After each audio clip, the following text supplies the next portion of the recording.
itself. So we'll talk about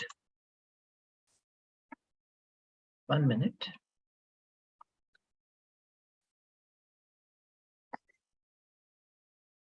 So what is audit?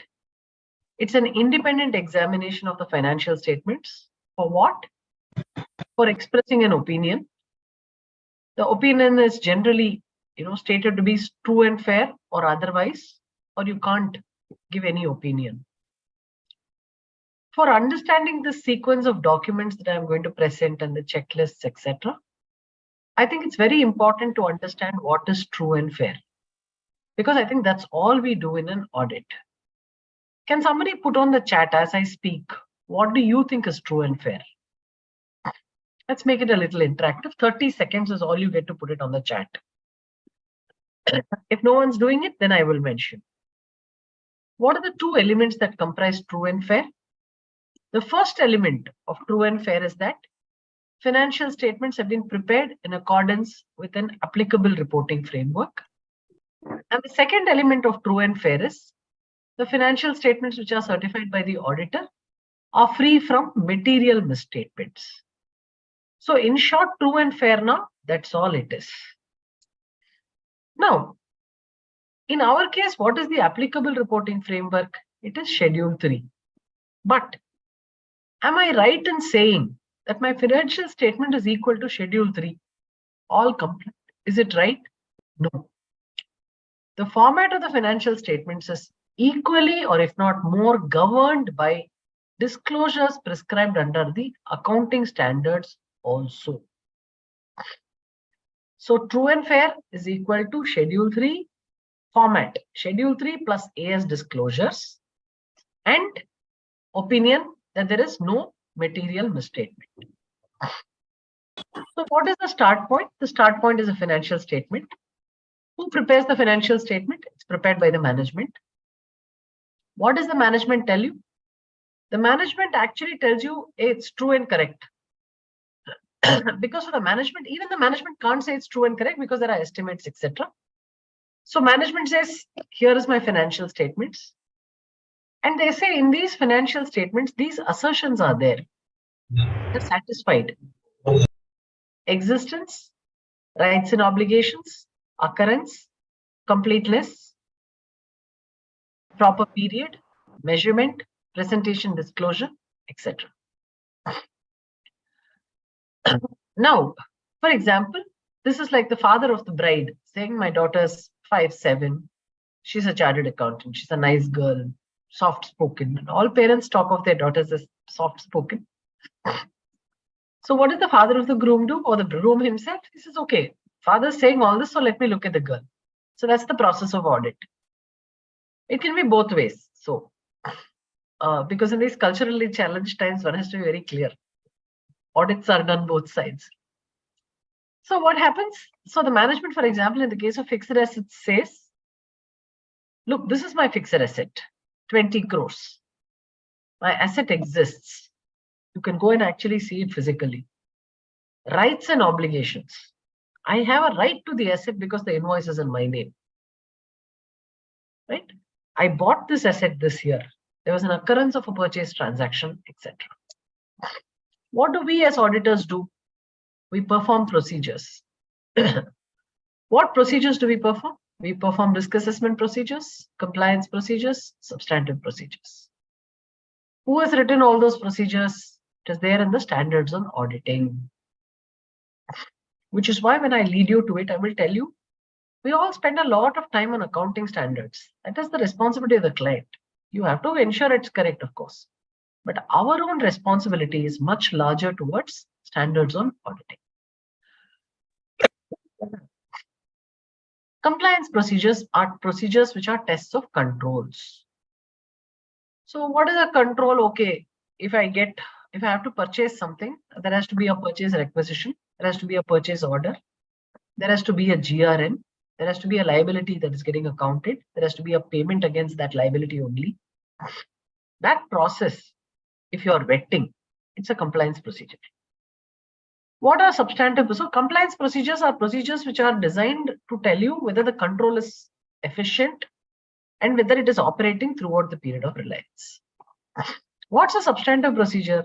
Substantive procedures are tests of transactions and balances and analytical review procedures. There is a total in tally for fixed assets that is equal to my fixed asset register in Excel. That is a substantive procedure. My management tells me I've got 4,000 sales invoices. I take 50 sales invoices and check the cutoff. What does cutoff mean? The last day sales has all been dispatched. Otherwise, I keep generating the invoice and booking the sale. It's not a sale, right? That's a substantive procedure. Looked very differently. These are another way of looking at audit procedures. I observe stock verification. I inquire under 143(1). I get data confirmation. I get creditor confirmation. I get balance confirmations from banks. I get balance confirmations from loans and advances. I get balance confirmation from parties whom I have invested money in. I get confirmation from my shareholders. Inspection. I inspect a property. I inspect records.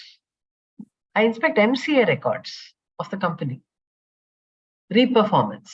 Client tells me in SAP, if I go put MIGO T code, I will be able to book a GRN. So you tell them, so do it in front of me. That's reperformance. Recomputation. Your client gives you a depreciation working. You tell them, okay, take all this off. I'll do it myself once again. That's recomputation. You must have evidence of these procedures in your working papers. All this is gained from the standard. Quality of audit evidence. I'll tell you what is most relevant. What's most relevant here is something called as efficient and effective audit. Efficient audit means I'm able to use the best procedure to get audit evidence. Effective audit. Efficient audit means I'm able to do it in the best possible time. So for example, today, let's assume your client has sales. 80% of the sales is coming from one party. And the party is not a related party.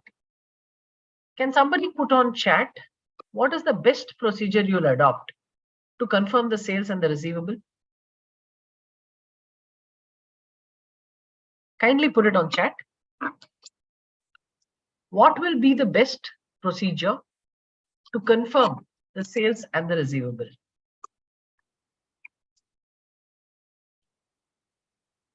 Excellent. Arun, Lakshman, Priya. Excellent. GST 2A is also a very good one.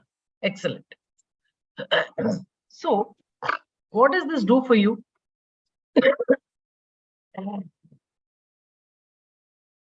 It basically gets you audit evidence in the quickest possible manner. Now, why is audit evidence very important?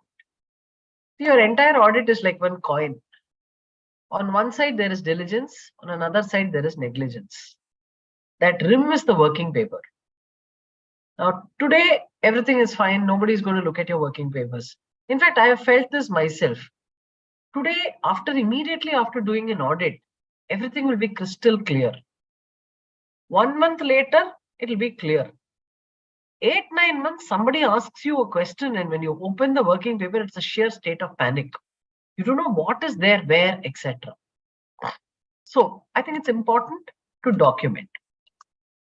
Now, why do you need to document, standardize, delegate, all this? These are the reasons why you need to document your work beyond,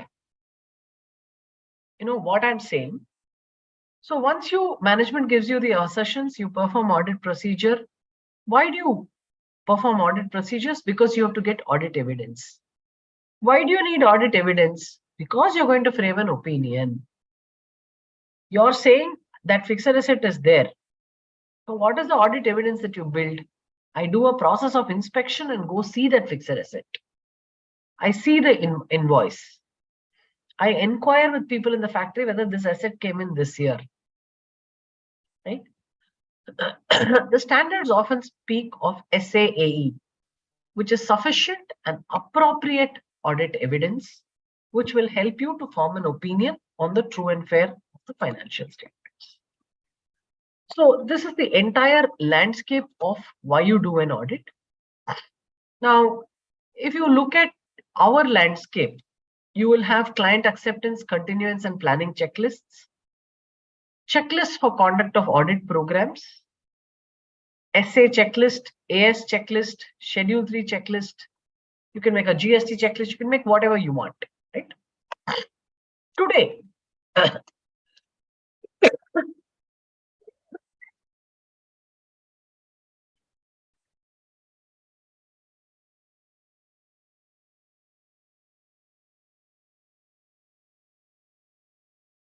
I'm going to walk you through some 10 important documents. Now, let's start with the first one. This is a Schedule 3 checklist. Now, why is it important?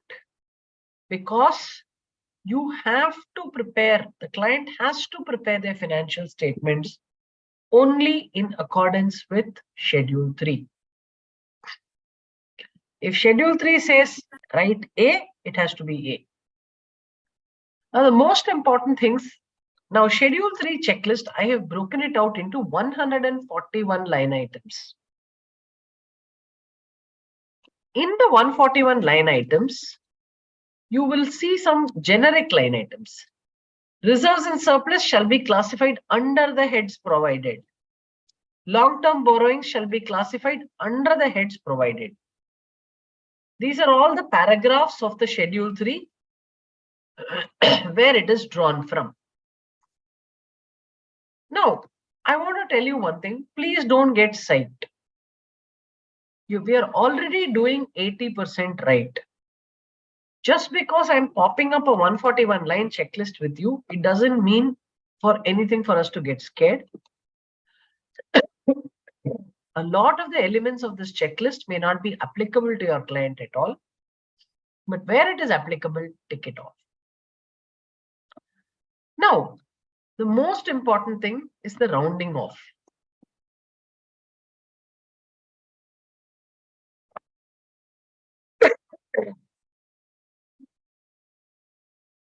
Less than 100 crores, there is a rounding off. Greater than 100 crores, there is a rounding off. I forgot to round off last year. What do I do? Don't have to do anything. Forget it. Please do it correctly this year. And your last year numbers also round it off. Is it a mistake? Yes, it's a mistake. Is there a problem? We'll see if the problem comes. It's not a big violation. Now, share capital, for example, class, numbers, par value, reconciliation, rights and preferences, holding company, promoter shareholding, greater than 5% shareholding, calls unpaid, forfeited shares. Am I going to walk you through all this one by one, 141? No. Now, to be read with this, I have got the Schedule 3 template. If at all I put major effort, it's on this. I have actually prepared a comprehensive Schedule 3 template. Starts with BS, P&L, cash flow statement, notes on accounts. I have put some notes on accounts. And another thing is I'm very keen on working with chartered accountants who are small and medium. The Ind AS boys will know how to do all this. So all my presentation is on the non-Ind AS division of Schedule 3. Now, I told you for share capital, I had given you a checklist, correct? All these items. Now, where this goes and sits in each item, I have given it here. Authorized, issued, subscribed, reconciliation, more than 5% shareholding, rights, preferences, and restrictions, holding subsidiary, reserved under options, promoter shareholding, shares issued for without payment being received in cash, bonus shares, all this for 5 years they are asking disclosure. Conversion, calls unpaid, forfeited. So whatever was there in the quick checklist has been amplified here. I'll give you another example. Reserves and surplus, securities premium, surplus deficit in P&L, capital redemption reserve, debenture redemption reserve, revaluation reserve, etc. Long-term borrowings, இப்படிதான் disclose பண்ணணும். Bonds and debentures, term loans from banks, other parties, deferred payment liabilities, deposits, etc. Other long-term liabilities, MSME disclosures where relevant have to be given.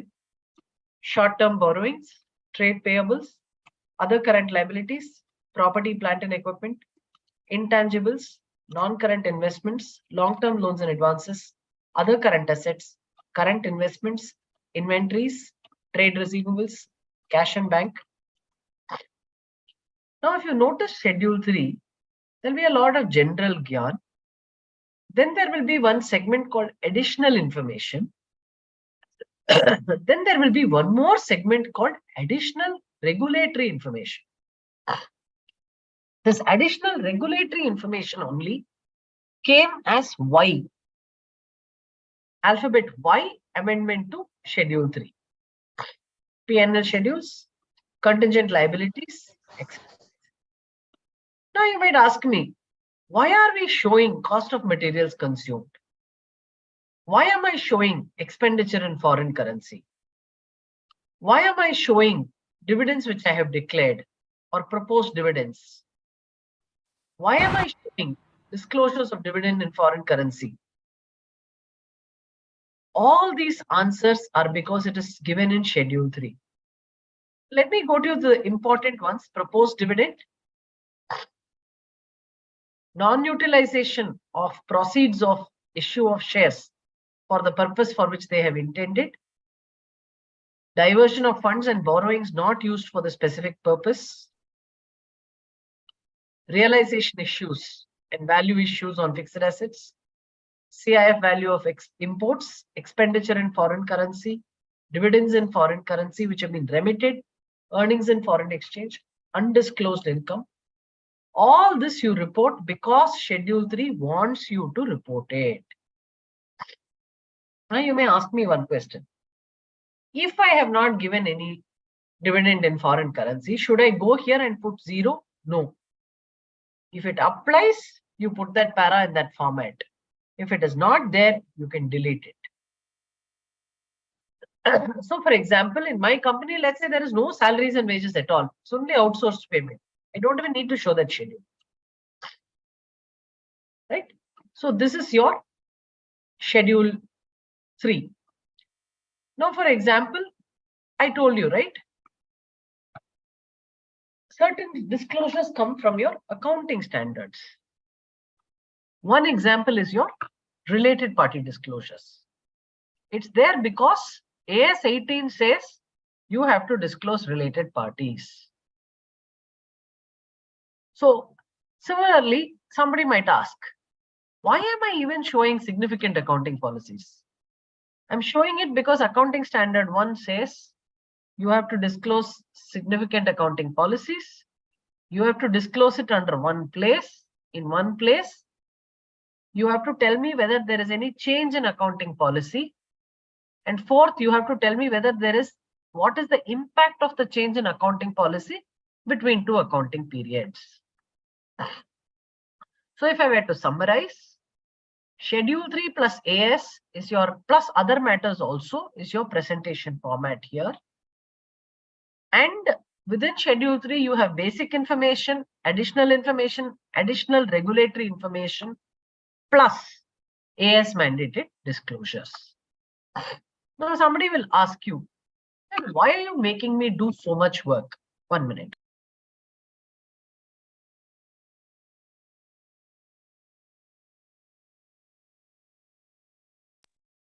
There is this constant refrain. They say, no, the government is not helping ease of doing business. Now, this is how you have to explain to your client. Did the government want you to make a company? No. You made a company.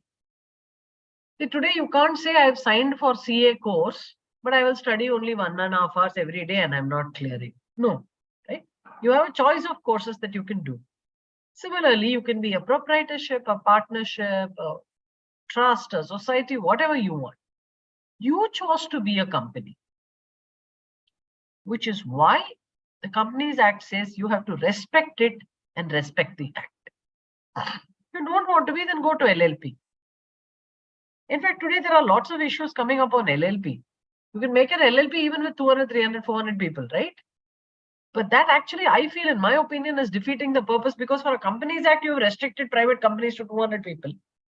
So some of these are new emerging themes. Can somebody put on chat why a corporate form of organization is preferred?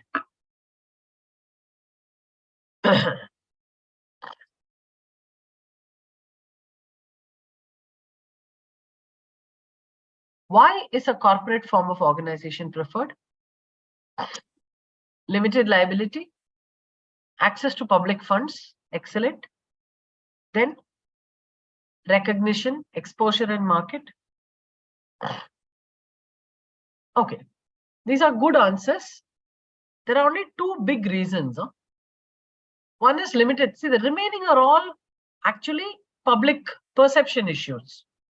Accessing funds, this, that, and all that. The two main reasons, one of which nobody has put here, is, okay, three. If you're really talking like this, then one more reason is there. Your tax regime is more beneficial for smaller companies. One of the biggest things about a company, have you ever thought about it, is that you can't draw down your capital. Ever thought about it? In a partnership, you can reduce your capital. You can do whatever you want to do. But only in a company form of organization, that share capital is fixed and nailed. You can reduce your share capital only through a scheme of capital reduction. The Act has several safeguards to ensure that you cannot dividend out of capital. Creation of revaluation reserves. All these are extremely important. So this is the overall thing that you need to remember, which is why when you audit a company, you have to audit him like a company. Don't audit him like a glorified proprietorship or a partnership. Here, of course, you can make an exception. Husband and wife, architects, 10 crore turnover, no exposure to banks, no problem. You can audit reasonably. Yeah? The same thing. In India, this Companies Act is really sliced and diced applicability. Women directors, such classes of companies. Independent directors, such classes of companies. CSR, such classes of companies. Nomination committee, vigil mechanism, audit committee, internal audit, cash flow statement. But what the law actually maybe very decisively failed to define is a public interest entity. Who is a public interest entity? Who is a non-public interest entity? And all public interest entities, you put it under one basket, it would have been easier. But be that as it may, today you take Baiju. Some amount of bank exposure is there, largely shareholders' money, let's say. But I think it's still a public interest entity because it had employed so many people. You know, just in terms of that dynamics of understanding. Now, I've been repeatedly saying financial statement format is also AS disclosures. So the first checklist that I showed you, I placed it once again here. It's a quick checklist of Schedule 3. The second was this file itself, which is your Schedule 3 file. Again,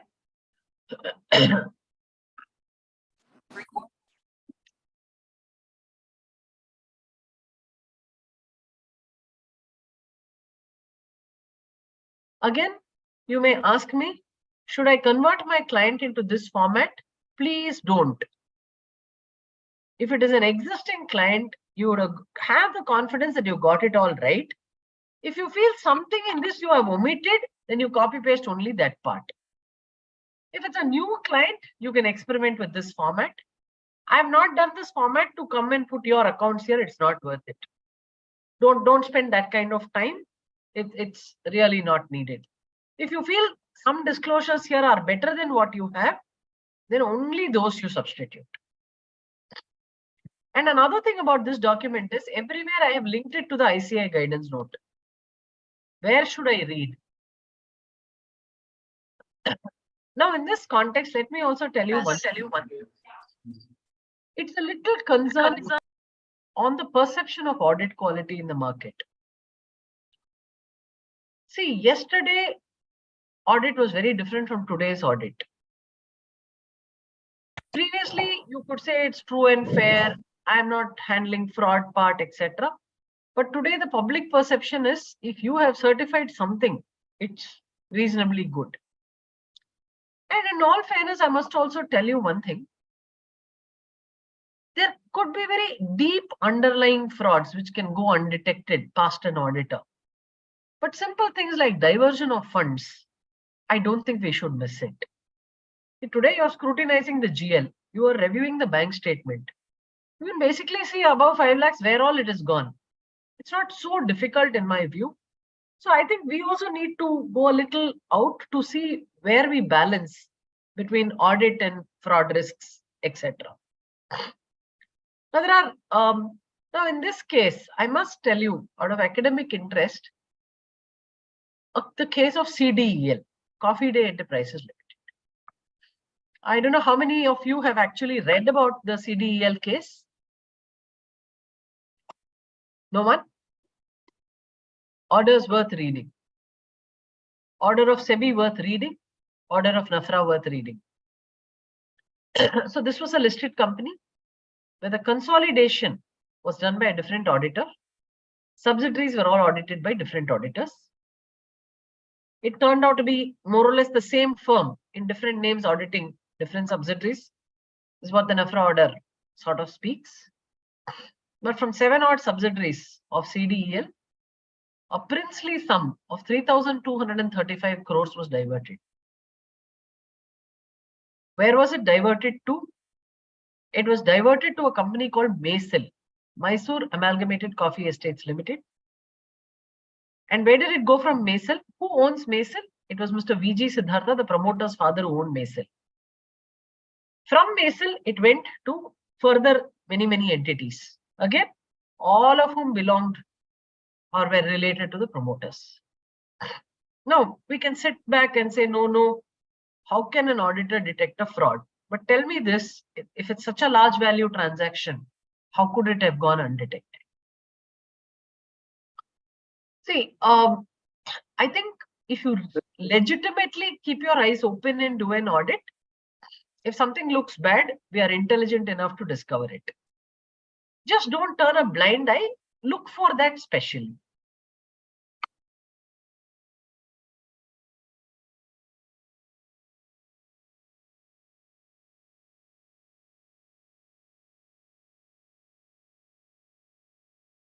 Now, I will walk you through the AS checklist. This is not all accounting standard compliance checklist. This is only disclosure. So how have we given this? Again, disclosure alone is about 212 items. See, the interesting thing is, the moment you're disclosing something, you're automatically ending up auditing it. Which is why I have placed a lot of emphasis on what you have to present, because that is what you need to open your and keep your eyes for in an audit. Again, there are 27 accounting standards in which there are disclosures. But if you see, the number of lines is only 212, out of which cash flow alone will be very big. But cash flow, anyway, you know the format, you know everything. So let's take AS1, for example. This is the disclosure. This quick index has been put by me. There are only 3 things that you aim to do. Disclosure and in one place, change and impact, and exemptions.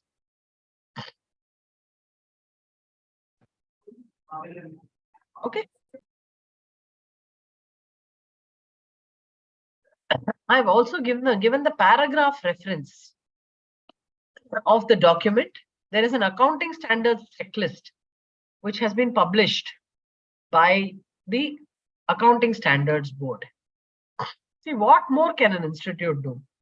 First, we give you some guidance note or a standard. Then we give you an implementation guide. Then we give you a checklist in Word. Then we give you a checklist in Excel.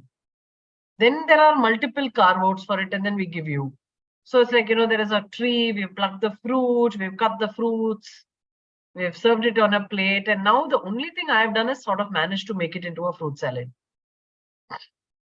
See, in doing this audit by process, there is one more advantage. So now there's a lot of talk about Sanatana Dharma and all that. So ours is one of those which is typically, a guru Sishya kind of linkage. All of us today in this presentation are sitting as chartered accountants because of our principals who taught us how to do it right. And maybe in a few cases, how not to be a principal also. I mean, I'm not getting into that. But I think we also have this huge responsibility of training people who work for us. Teach them how to work. And like they say, there is a method even in madness. You have to follow a certain process. So this is an accounting standard checklist. We spoke about AS 18, right? So if you remember, I showed you AS 18 in one of the notes. Disclosures where control exists, disclosures of transactions and balances, exemptions and relaxations of MSME. So if it is level 4, level 5, level 3 non-company entities, it is not. But today we're talking of only corporates. So this is the third document I wanted to show you. So the first was the quick checklist. The second is this document. The third is the AS checklist. And of course, fourth, we had a very just 5-slide presentation on what the audit process is all about. See, again, notes I have given. What is the basis of preparation? Now we go to the next segment.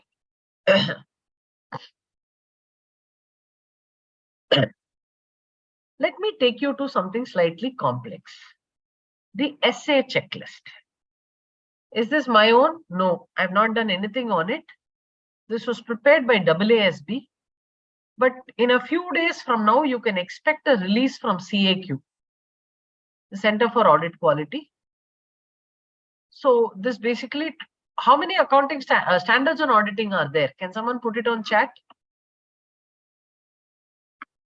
How many standards on auditing? Huh?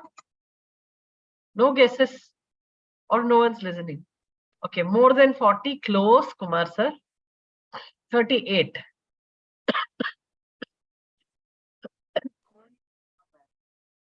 So there are 38 standards which are all put here.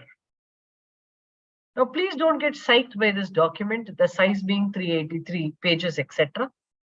A lot of these lines you're already complying. Because these standards are so fundamentally written, I mean, you will automatically, invariably comply. Each standard will take about 15 minutes to tick off. Ask your articles to dedicate one. So, for example, see, it is so simple. Preparation of financial statements. Has the management prepared and presented financials? What will you say?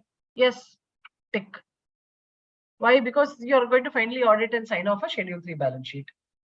Has he provided unrestricted access to information and records? Very important. So you'll remember, you have to tell your article assistants, see if you're asking for 500 invoices and he's giving you only 100, please come back and tell me why he's not giving the balance. Has the management identified the applicable reporting framework? So say yes, it is Schedule 3. See, it was written very generically. Form of auditor's opinion. Everything that we are doing, has the auditor complied with the code of ethics? Obviously, you would have complied. Tick off. Professional skepticism. I have another question here. Yesterday's audit to today's audit, what is the biggest difference? It's two words, A and B. Yesterday it was A and B, and today it is B and A. Can someone tell me what it is?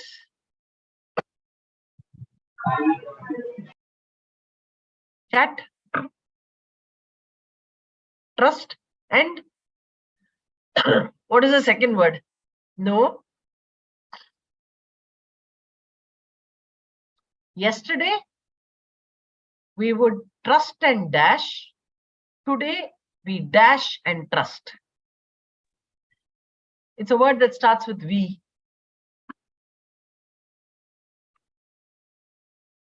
Not vetting. Excellent, Arvind. Yeah. So yesterday you would trust and verify. Today you have to verify and trust. I think that's the most important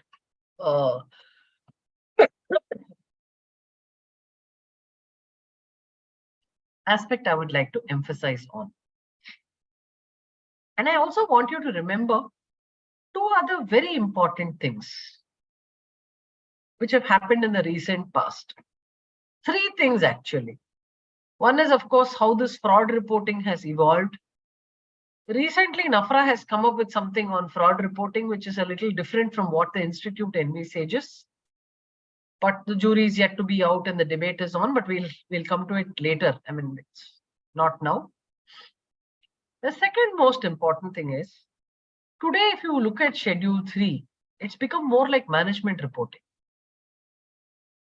Aging of capital work in progress, detailed aging of receivable, payable, transactions with strike-off companies, giving money to intermediary companies, final companies, etc. It's become very different. So today the color of financial reporting has actually changed. Why?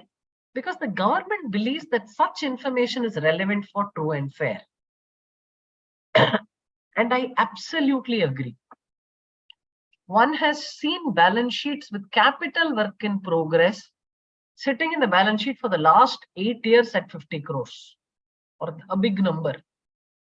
What is it? It is some machinery which is sunk 20 feet into the soil in some place in Rajasthan. What is the recoverability? You don't even know if it's there. This is the second important change. The third important change. Financial statements and audit was always about solvency, correct? The ability of a company to continue as a going concern, which was a fundamental accounting assumption. Now, after, let's say, ILFS, I think, there's a very sharp focus on liquidity. So today, when you're auditing a client, please be a little aware whether he is short-term, he's liquid. They say, right, based on management discussions, understanding, analysis, etc., etc., the company's short-term assets are adequate to pay for the short-term liabilities. Correct? So some of these things, please remember in mind and keep in mind.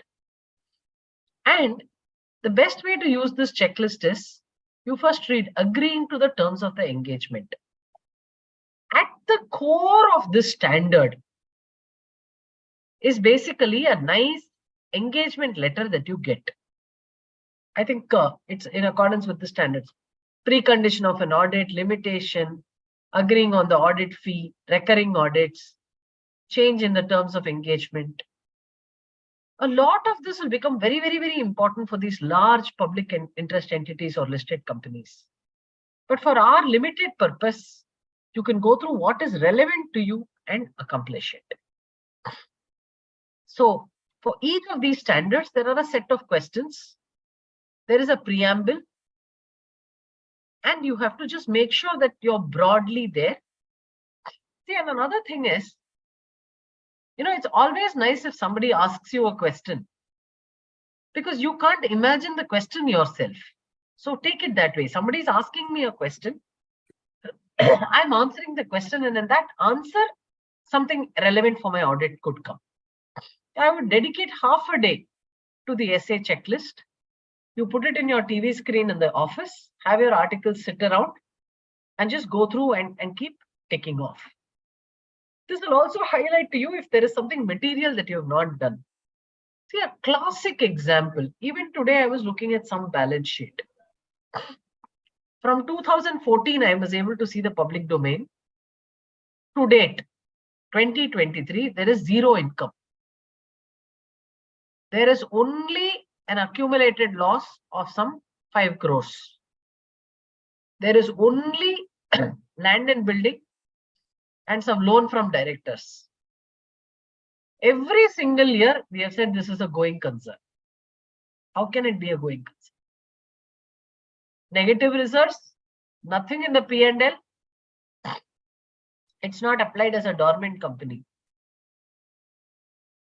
So just this, for example, if the particular person had seen the standard on going concern, wherever it is coming, he would have easily figured this out.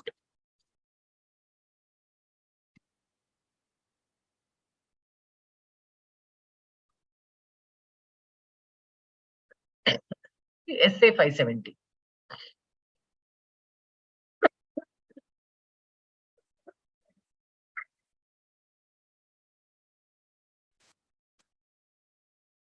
Especially after COVID, SA 570 is extremely important. Please go through. Have you discussed with the management? Have you evaluated the management assessment? Additional audit procedures, auditor's conclusions.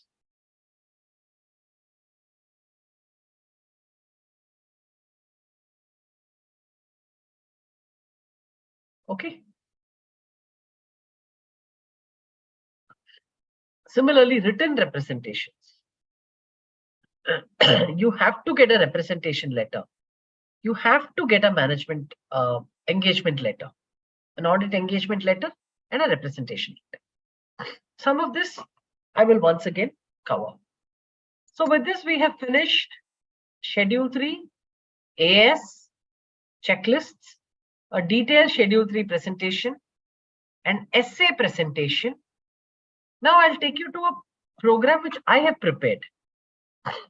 This is the audit procedures checklist.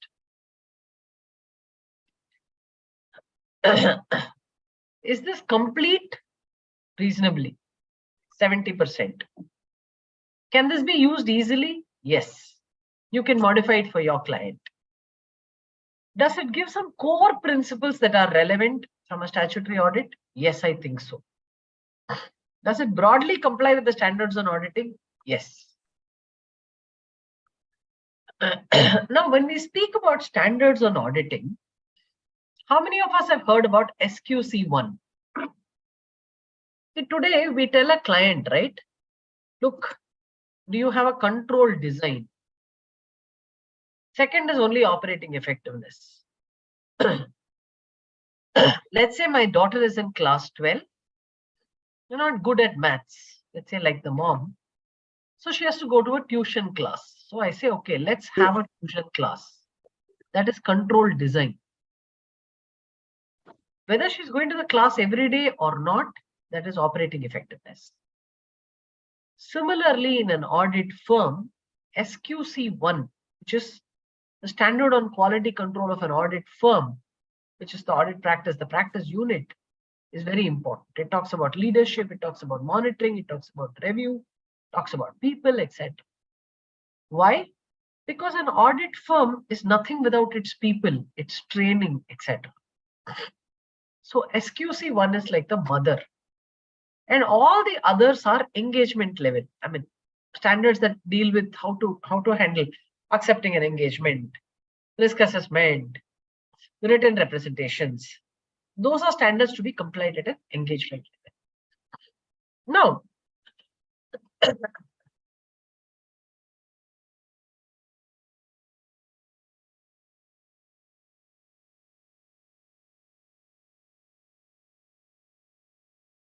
I told you one thing, right?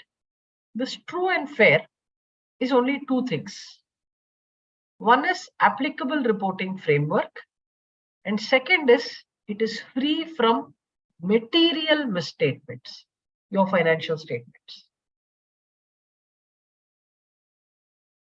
So in an audit, what do you try and do?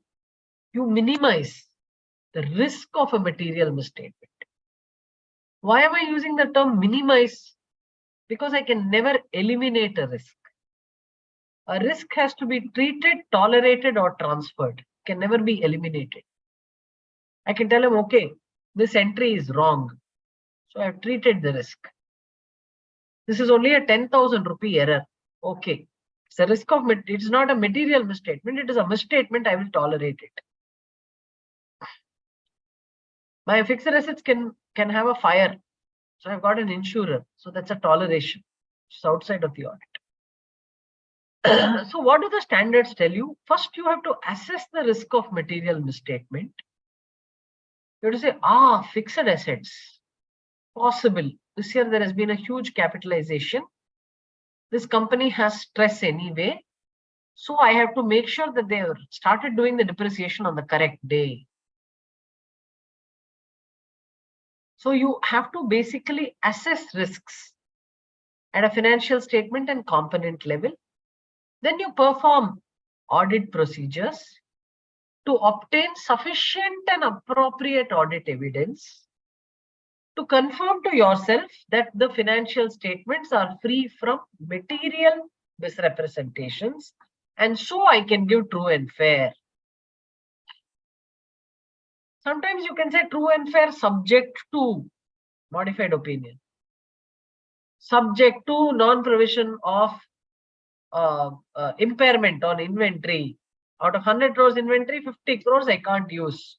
Management is saying I will not put the provision. Or it can be an emphasis of matter. I say without qualifying. I can emphasize, or sometimes I give a disclaimer of opinion. I say, sorry, I can't say anything about this person. I'm unable to express an opinion on the financial statements. So in terms of an audit documentation, what all do I need? Acceptance continuance. We'll go through this one by one. Acceptance checklist. Before accepting, you need to know who you are working with. It's a fundamental element of engagement. So please go through this checklist. If it's a new client, you ask for his old report. What is the qualification? Then continuance. If you're continuing with a client, you have to fill up this checklist. One of the serious things that NAFRA has been coming back repeatedly is on independence. Companies Act says, okay, you have to be independent. You can't hold so much more than so much shares in the company. It can't be related to you, right? You can't be doing business with your client. Similarly, the Companies Act says internal auditor cannot be a statutory auditor. Now, if you look at independence, there's no real benchmark. But the ESBA, which is the Ethical Standards Board of IFAC, says, International Ethical Standards Board, sorry, says there are 5 threats to independence. Self-interest threat. You are the shareholder of a company. If you do the audit, will you say my company is bad? No. Your wife is a shareholder. Will you say it's bad? No. Self-review threat. Your client comes and says, for this tax, I'm not going to take a provision. You give me an opinion. I give you an opinion. Can I, when I'm signing the financial statement, go and say, no, my opinion was wrong? Creates a self-review threat. Self-interest threat, how does the Companies Act beat? By saying you can't hold shares. Your relatives cannot hold shares more than certain value. Second, self-review threat. Internal auditor cannot do statutory audit. Your restrictions under section 144. The third is familiarity threat. Familiarity threat happens both at a client level and client staff level. Say Ramesh is only doing fixed assets. I know he'll do it very well. I won't do any checking. It's a familiarity threat. One client, sir, this client has been with me ever since I started practice, sir. First client, sir. I'm not even increasing his fees, sir. He's still paying me only 7,000. Not much to be really, needs to be slightly thought through carefully. This familiarity is a big problem.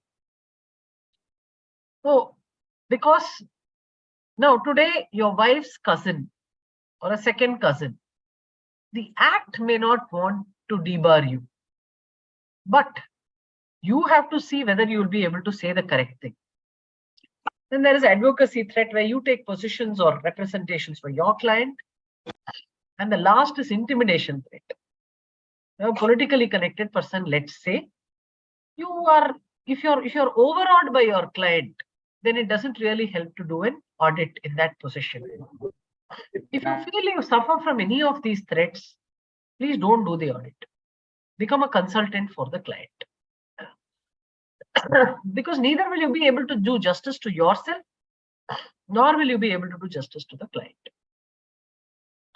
I'll give you a small example. Many companies where stock and book debts have been declared. So the client, the bank says, I will not give you the capital facility, working capital facility. Somebody puts some number, somebody certifies some number. 3 years later, he's so overdrawn, he goes into an NPA and becomes a big problem, goes into IBC and liquidates. Some auditor there has also looked at it and said, oh, the stock and book debt has been certified. I don't know. Maybe they brought stock and kept it and the auditor got misled. In any case. So what I'm trying to say is, whom you think you're trying to protect, you may actually end up destroying if one is not able to do an audit well. The next important thing about this whole thing is, please remember that you are super empowered. See, you may have been appointed by the shareholders and the management, but nobody has the right to remove you. In fact, SEBI has come down very strongly on these auditor resignations, and now you have special formats to be filled, a whole lot of things. Now, how can an auditor, now you got a 5-year term, how can you be removed? Only by getting the approval of the central government. Ask the client to go to the central government. In a couple of cases, if we stand up and we say we mean serious work, I'm sure the market will also understand.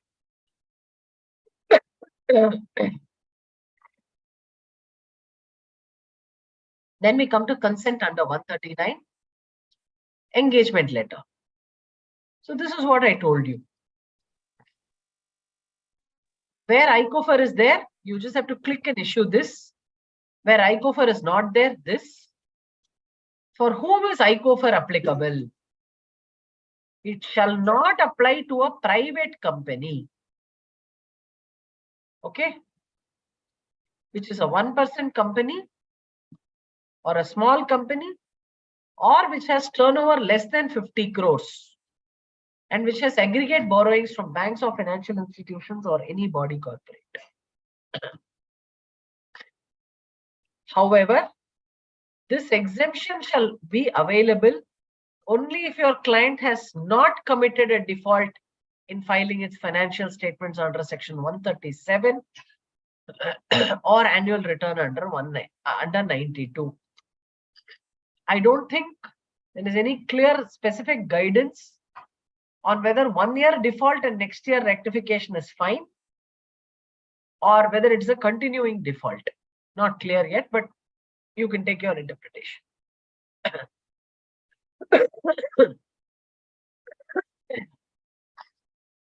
No objection from the existing auditor. Understanding the client business. Can I just plunge into a client without understanding what his business is? I have to understand, right? How many factories there are, how many warehouses, what are you doing? What is your procure to pay? What is your order to cash? What is your manufacturing process? Why? All this will be very, very, very important for your risk of material mistake. You're auditing a sheet metal parts company. They have sheet metal. They do stamping. They make body parts. Every time that die sits on that, comes and bangs against that sheet, there'll be lots of cuttings. The cutting will result in a scrap which is called A category, big pieces, smaller pieces, etc. Did you know that the scrap realization can be substantial in such companies? What will you do if somebody quietly takes away the scrap and the promoter sells it and takes the money? It's a risk of material mistake. Understanding the client's business.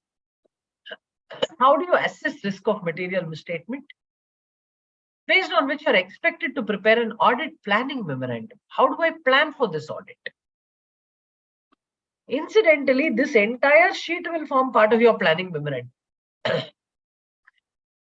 Now, we come to the audit procedures which are there in this checklist. I have done something very simple.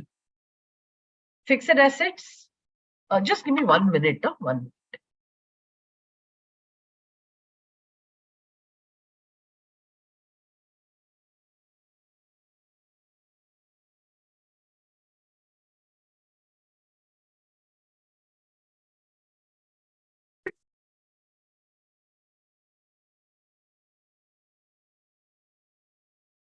Yeah. So I have taken every component, and it's the same 4 things in every component. The component, the assertions that should exist in that component for it to be true and fair, what all procedures we are going to perform. So it's like sub-process. And what is the working paper and the exception. In fixed assets, can somebody tell me what all will you broadly check for?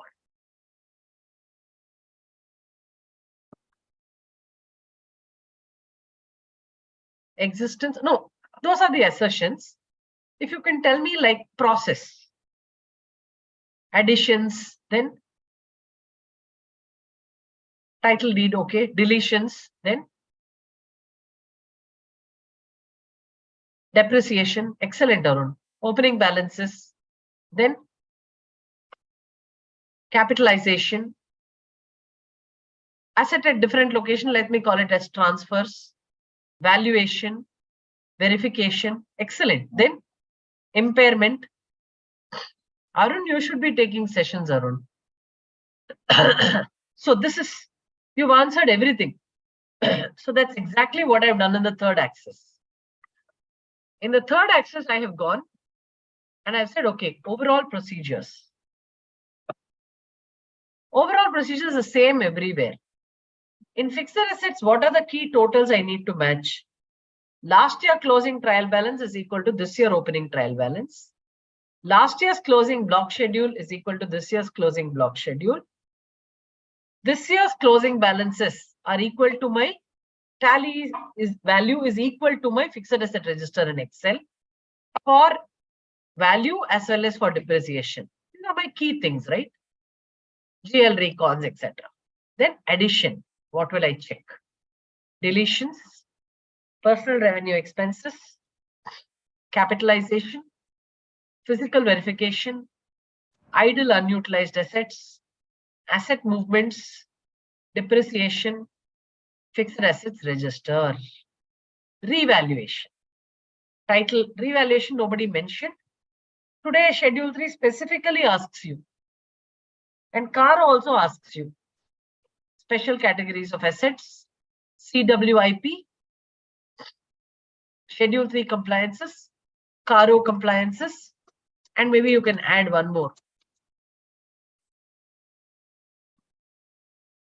As per attached checklist. That's it. I can't give standard on auditing compliance checklist here, right? Because that is right across my audit process. This is only for you to chest check some values. I've given some models. Investments. Similarly, you'll have opening balance, addition, disposal, dividends, bonus, rights, benefits, disclosure requirements, investments, valuation, Schedule 3, CARO, AF. Inventories. Again, overall procedures, control over receipts, control over issues, inventory custody, review of ledgers, inventory adjustment, inventory verification, inventory valuation, provisions for non-moving, slow-moving, etc. That's what you do for inventories. See, some of the same checklists can also be used for internal audits actually. See, in inventory, 3-4 things are important. Verification, very important. Be there when the stock count is happening. You remember I told you? Previously, we used to trust and verify. No. When you do inventory counts, you verify and trust. Why? Today, you have 6 rooms where inventory is kept. You finished only 3 rooms today. Please lock and seal all the 6 rooms with your signature on the seal. Strong motivation for somebody to open it in the night and keep it there. In the other room, you might end up double counting. Now, if the client mistakes you for doing this, just too bad for him. You just have to tell him, sir, it is not that I trust you, don't trust you. This is how I am supposed to do it because this is how my auditing textbook tells me how to do it. I cannot do it any other way. Similarly, he'll say, sir, please come. We will go check all the RIN. Then we will do all the lux. No. You have to go room by room. Cover all the RIN, the lux, the shampoos in that room. Go to the next room. Go to the next room. You're supposed to do location wise. Second is valuation. Keep your eyes open how those Excel sheets are worked out. Now you verify and you find a shortage. Your client should write it off, no? There has to be approval for write-offs. Revenues and receivables, cash, bank, loans and advances, share capital, reserves and surplus, secured loans, unsecured loans, current liabilities, provision for taxation, payroll, electricity, rent, whatever you want. This is the next item. So we are done with Schedule 3, AS, SA, detailed Schedule 3 format. Then we have finished audit programs also. Next, let me take you to something that's slightly more interesting. Interesting also from a professional opportunity perspective. See, one more thing. If you look at internal audit, Section 138 says internal audit is mandatory only for certain classes of companies. But CARO speaks about internal audit. That means every company which is covered by CARO needs to have an internal audit. Are we sure that such internal audits exist and such reports are received? Please don't be nice to a client and put a tick there and say, yes, it is there. No. If it is August now, September now, your client has not done it, you ask him to now do the last year's internal audit, come and give it to you.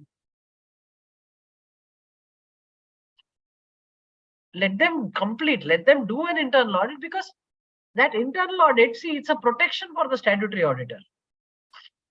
Because internal audit will vet all your internal controls, so you know, okay. And today the law itself is giving you a benefit. Why are we not using that benefit? If you tell the client, no, sir, it's okay, I'll manage. Why should we manage? Secondly, please give this work to your professional brethren.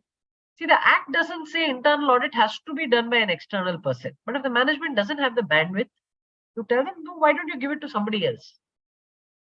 So, you allow this market to grow and evolve. So that's one thing. And secondly, technically, you're not expected to prepare financial statements for a client. That's not allowed. Because again, that's a self-review threat. You are only preparing Schedule 3, you're only auditing the Schedule 3. And the third and the most important thing is this matter of fees.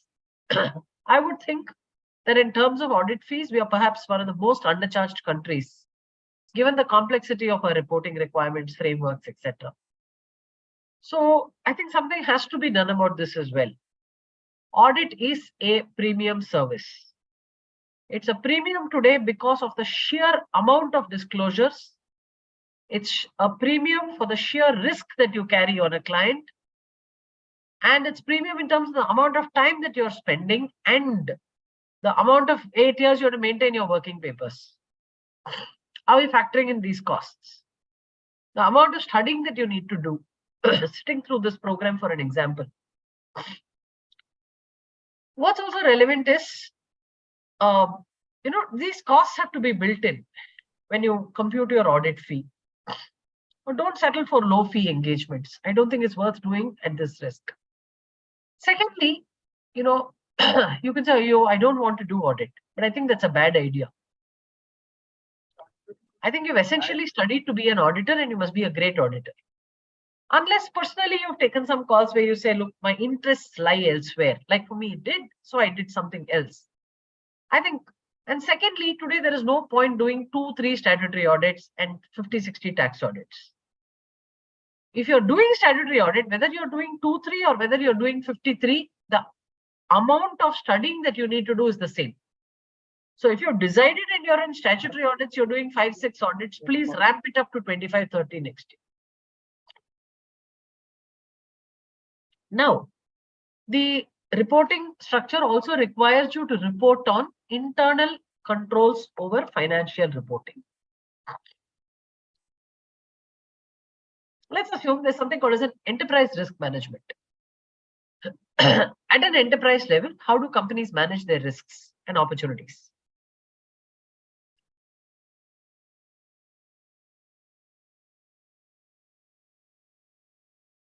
So there are risks and there are opportunities.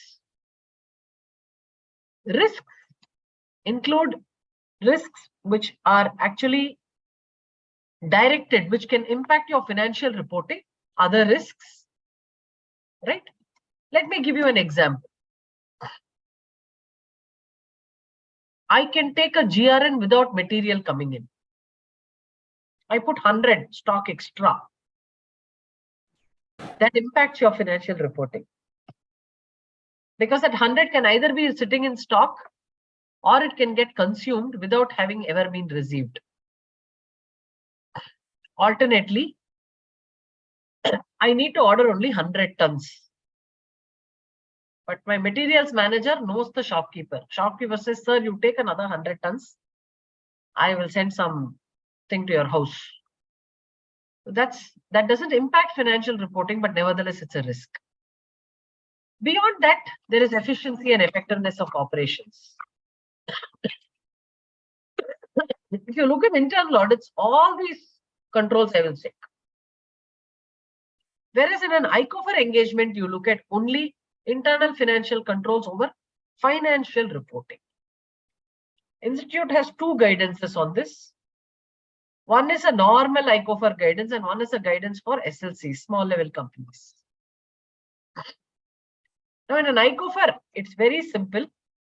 I have put a few templates for various kinds of company, for various cycles. The first thing about any ICOFR is your ability to imagine a process and a risk. So for example, in fixed assets, you remember we saw it there only, right? What are the various processes? What is A? Okay, not there. CAPEX, fixed asset register, procurement, buying, disposal, depreciation and impairment, asset moving, asset monitoring, idle obsolete assets, accounting, reconciliations, schedule 3 disclosures, etc. See, this is just a tentative thing. Okay, so in every component, there will be a process and a sub-process. In that process, there could be a risk. The risk could be a financial risk, a compliance risk, an operations risk, a currency risk, or an information technology risk. Now, to mitigate the risk, the management puts a control design. Right? Cash can get stolen. It's a risk. What is my control design? I have dual custody over cash. I have daily cash verification. So that is only the ICOFR concept. There is a component, revenue receivables. There is a process. There can be a sub-process. There is a risk. There is a control. The control, some organizations will be having SOPs. So that is another good area for practice. If it is not there, you can write an SOP. Control frequency. It can be one time. It can be monthly. It can be annual. It can be ongoing. Is it a preventive control or a detective control? Maker checker is a preventive control. BRS is a detective control and a preventive control. Stock verification by an external party every month is a detective control. Is it a manual control or an automated control? Person who is placing the purchase order should not receive the material. It's a manual control because it is done by Ramesh and activity B is done by Suresh. In automated control, how will it be? I can access the GRN only in a profile which does not have right to order. That's an automated control. All this management does. Management is supposed to test with a sample, and management is supposed to tell you, is it okay? Yes. Is it an effective control design? I don't even have a design. It's possible, right? I didn't even put a tuition class. Second option, I am supposed to do this GRN. The same person is not supposed to do it. For 40 days this year, Suresh was not well. So Ramesh did both the Suresh and Ramesh job. So operating effectiveness failed. Now, the guidance note also says that only if it is unremediated, you will qualify your ICOFER report. If it is remediated or you performed whatever, you have additional tests, etc., then you take a call. And you have time to remediate till after the year also. With this, I'd like to just conclude whatever I wanted to show. Schedule 3, AS, indicative template, audit procedures, SA checklist, ICOFER. These are the most important guidance notes. CARO, ICOFER, ICOFER SLC, guidance note Schedule 3, non-Ind AS. I just managed to do a CARO checklist today. This is the applicability, and this is the matters to be included. And again, this is cross-tagged to the guidance note. These I'll be very happy to share. And thank you so much for staying back very long.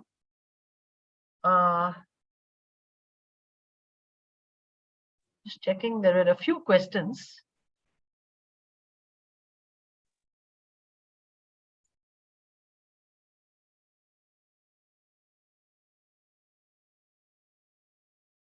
No, I can't find the questions. It's okay. Thank you very much for this opportunity, and it's over to Shiva again.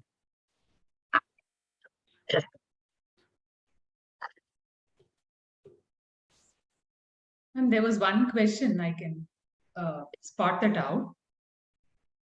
Can I read it for you? Yeah, please do. What if the SSE is not able to provide breakup of MSME and non-MSME information? What is the relevant disclosure to be provided in financials and CARO? So it's very simple. There is no question of providing breakup or not providing breakup. The SSE should send a mail or a letter to everybody asking for a confirmation. Are you an MSME? In which case, please let me know whether you're an MSME or a non-MSME. Because today there are no indicators to find out who's an MSME, non-MSME in terms of an identification number. So you must make your client send out this. Whoever reports back is the MSME. If somebody has not reported back, then there is no MSME. Why should you qualify this?